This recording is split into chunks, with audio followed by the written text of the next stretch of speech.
Beauté suprême, beau petit bec de crème, viens donc m'embrasser, oh mon beau petit bec sucré! Georges Baudry chante en français non seulement parce que c'est sa langue préférée, d'une certaine façon, c'est aussi un acte de résistance. Il est un fier métis francophone et actif dans sa communauté.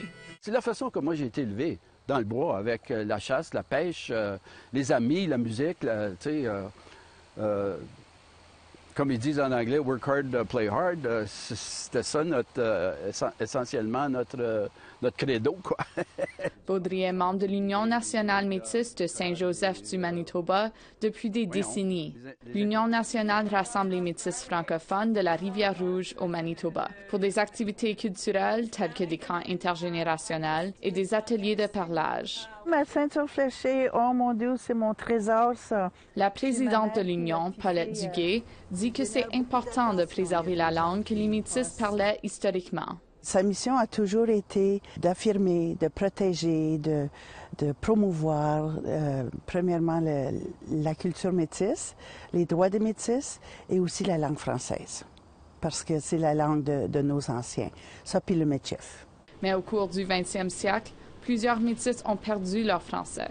Il y avait tellement de discrimination et de souffrance à admettre que tu étais métisse que les gens ont commencé à ne pas parler français parce qu'ils voyaient que ça serait peut-être plus facile d'être accepté, de s'assimiler dans le monde anglophone ici au Manitoba. Mais Duguay dit que maintenant, dans une ère de réconciliation, on peut en tirer des avantages de se dire métisse. Avec le phénomène récent de l'appropriation culturelle, aujourd'hui, nous sommes dans l'obligation de vraiment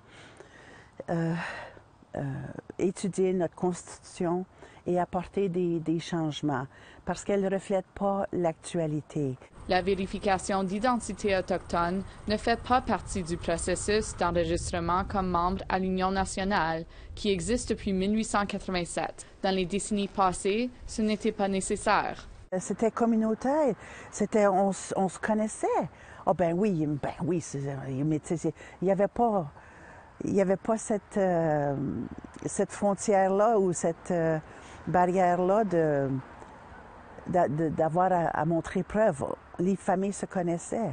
En même temps que certains essayent de faussement s'identifier comme métis, Duguay dit que plusieurs métis aînés ressentent encore de la honte et de la peine attachées à leur identité métisse. Le but aussi de l'Union, c'est d'essayer de rehausser.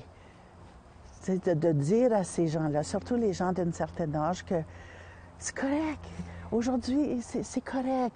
Vous pouvez terminer votre vie sachant que c'est correct d'être métis, puis pour une fois de votre vie, soyez-en fiers. Baudry dit que les métis francophones font partie essentielle de la culture métisse. Nous sommes le cœur des métis. Parce qu'on croit encore dans le fait qu'on est francophone. On est très fiers de ça. J'aime la bouteille aussi, savez-vous comment? Emilia Fournier, Nouvelle nationale d'APTN, Winnipeg.